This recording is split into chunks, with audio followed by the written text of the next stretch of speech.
Today, ninja or die. I'm going to play this game. It is a roguelite, and it says it's very fast. Now, I have tried this a little bit, and I was really surprised by something, which we'll find out in a second. So let's have a look. Let's take a look at the game and see what we think. So we had a save from previous, so we're going to start a new game, and it will overwrite it, which is fine, because I want to show the experience from start to finish, or at least from the start. So doing the tutorial, we need to descend to the cliff left once we're ready to face a real battle.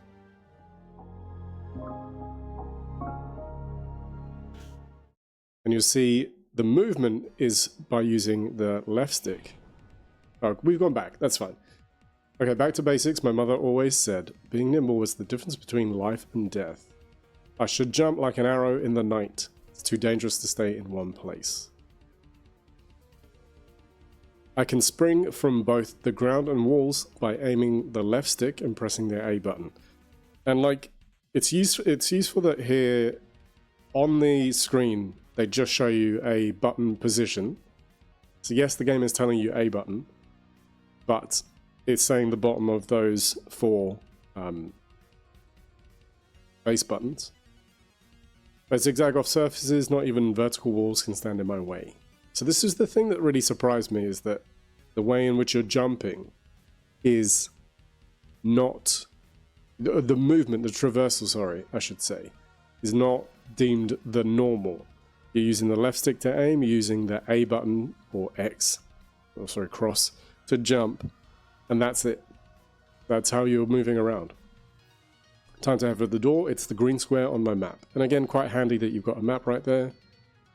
And the game just tells you left stick and A button to jump, or cross. This is the sole way of moving in this game. You can jump when you're on the ground or the wall. Try zigzagging up the walls to move to the top of the level. Doors to the next level will be depicted with a green square on the minimap.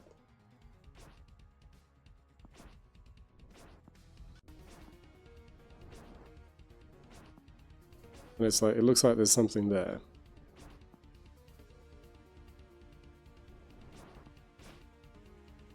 And then square, or what is that, X,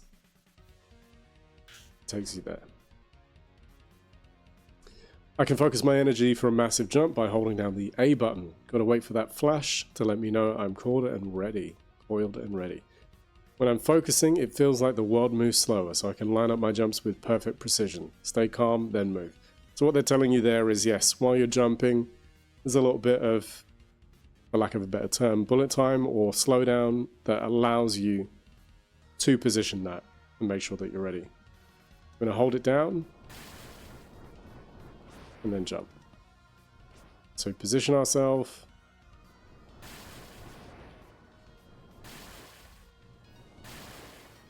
So it's slower, but it doesn't stop time. And then, again, we're advancing. So this tutorial is really good. I like that it gives you, here are your basics. Learn it, figure it out, and then you will figure out what to do in the game. Sometimes a door is locked, and I'll need to dispatch of all enemies to escape. They're the blue squares on my map. Jumping towards a foe lets me slice them up. They'll never see me coming. If I'm not sure what I need to do, my current mission is always here in my head. But I also wrote it in the top right of the screen just in case. Again, quite handy. They're like, listen, here's where that is. You've got 2 enemies remaining, you need to get rid of them. The exit will only open after you've defeated all the enemies on this level. They're depicted with blue squares on the minimap. When you touch an enemy while you are in midair, you will automatically attack them. The clear conditions for each level are written in the top right corner. Again, really helpful, really useful, really clear. So you see there, we got them both. Now we can go to the exit. Tutorial 4. Snatching valuables is second nature to me. I just grab them when I pass over them. Learned that one from you, Mom. Okay. I can check what I found and use my items by pressing the options button. So we can look at an item. We've currently got nothing. And now we have something. These are portable rations that restore vitality by 30%. And again, you can just see here's how you use them. And it will tell you if that will upgrade or it's just a simple case of something else. So there you go. We have to use it before we proceed. And then we can go. A thief should always be aware of their surroundings. Pressing the Y button or triangle will let me adjust the size of my map. You make it bad. You can make it 3 different sizes. There you go. That's really handy. I mean, I don't think I'd want it that big. That's quite nice, but that's also useful if you're unsure.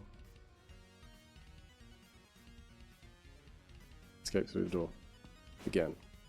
Even a simple movement to the left or right, you have to use the stick and the A button. You cannot move any other way. An unprepared thief is a dead thief. I should use every item at my disposal. I'll grab this one and equip it from my bag. Then I can use it by moving the left stick and pressing the B button. See there, you can aim and then... I haven't equipped it. I haven't equipped it. That's why. There you go.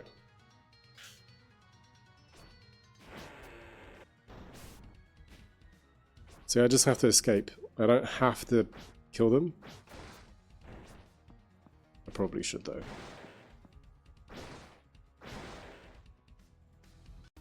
And there you go. We are done. I need to use the right item for the job.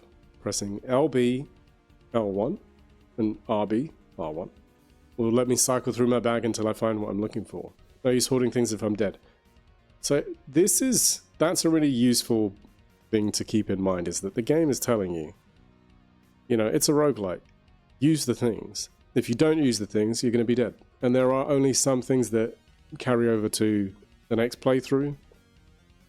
So you have to keep that in mind. And you should keep that in mind. Use LB or RB to change the carried item displayed in the bottom right hand corner.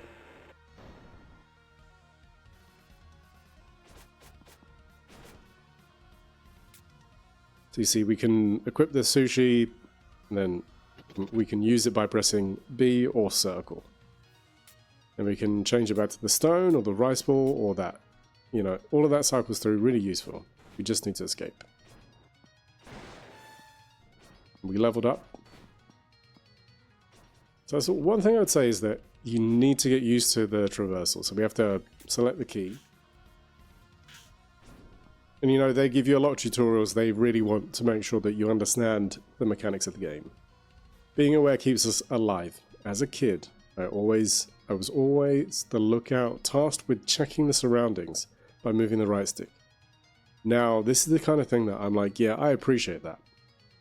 It saved our skin a couple of times, and sometimes I even found a secret or two. Like, that is super handy. The kind of thing where something might catch you by surprise otherwise. Now, oh, there we go. Rescued villagers. Villagers can help you build the starting village bigger and better. But you will have to go back and rescue them again if you fail during a mission. Once a villager has been rescued, they will no longer be in the same place. Villagers can be found all over, so check any suspicious nooks and crannies. Rescue him. You thief, scoundrel, how dare you show your face again? Give me my gold, you common rat. I don't have your gold or time for this. I shall enjoy watching you fall from your high horse. Good luck out there. Wait, let's not be hasty. Perhaps we could work out your debt in a way that benefits the both of us. I'll be waiting in the village. Boy.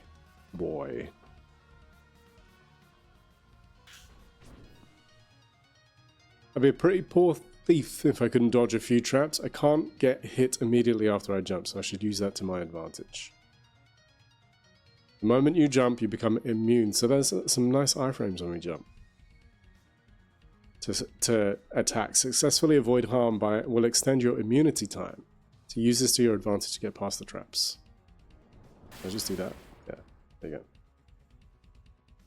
I'm going to look around as well. There we go. It's quite handy that the opacity of those messages increases when you're in a game scene, so you don't not see what you would want to see. It's quite handy. There you go. We can begin mission or we can go to the bank. So we go to the bank. We can enhance the bank. You again, what use is this place if you don't use it to line my pockets? Beside, you owe me, boy.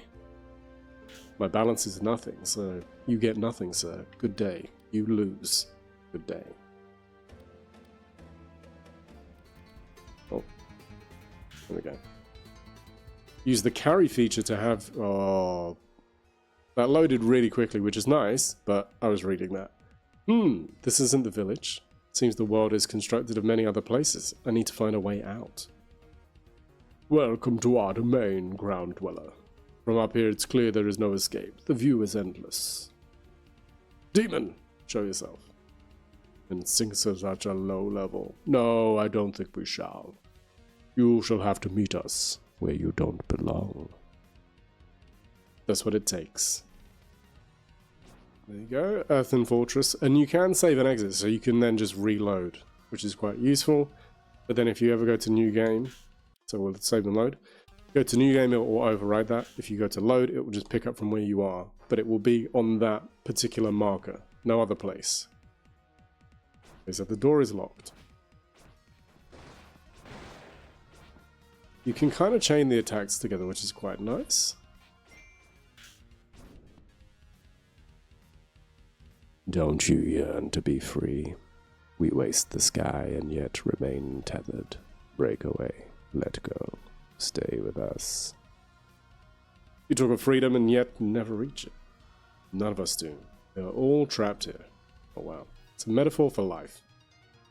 We are waiting for you, ground dweller. Unsullied by mire and mud. Climb, climb, climb. Until you drift away.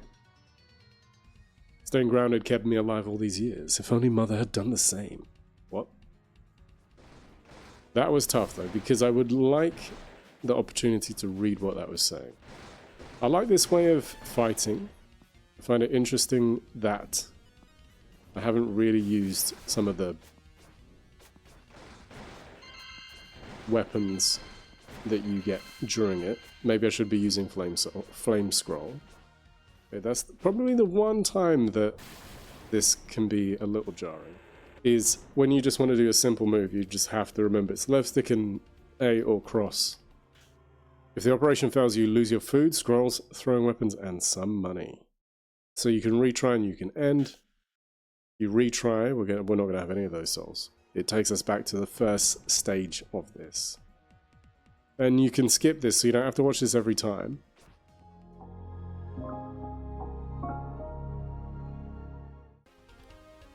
Okay, some final thoughts on Ninja or Die.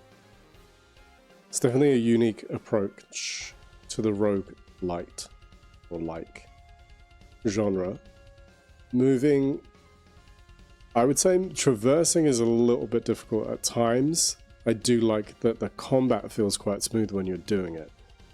Obviously, the more you upgrade, the more you can do things that quicker you'll get through certain levels. And that's obviously where the charm is with a lot of roguelites. Full stop is the more you do runs, the more you improve, the more you get through them, the more you improve, and so on. And then that way you'll be speeding through levels eventually. I think this is a very unique... Some of the mazes are a little bit difficult to get around, and it would be useful to know which exits work which way, because you can easily get lost. But I think ultimately, if you like roguelites, this is worth picking up, playing, because I think the more you play it, the more you'll enjoy it. And obviously, you know, this is version 1. Who knows what improvements they've got coming. I think if you like things like Getsu Fumiden, it's kind of in that same vein. Definitely worth retrying. It can get frustrating, but so can most roguelites, you know, it's not that unusual. The story I won't ruin anything, but kind of goes where you'd expect. And I think, you know, when they add in new features, new ways of fighting, new ways of dealing with enemies, that adds a lot to it as well. So, like I say, if you're a fan of roguelikes, pick this up. It's available now on Steam. I think I'll put some links underneath. And yeah. Like, subscribe, all of those fun things. Please and thank you. Goodbye.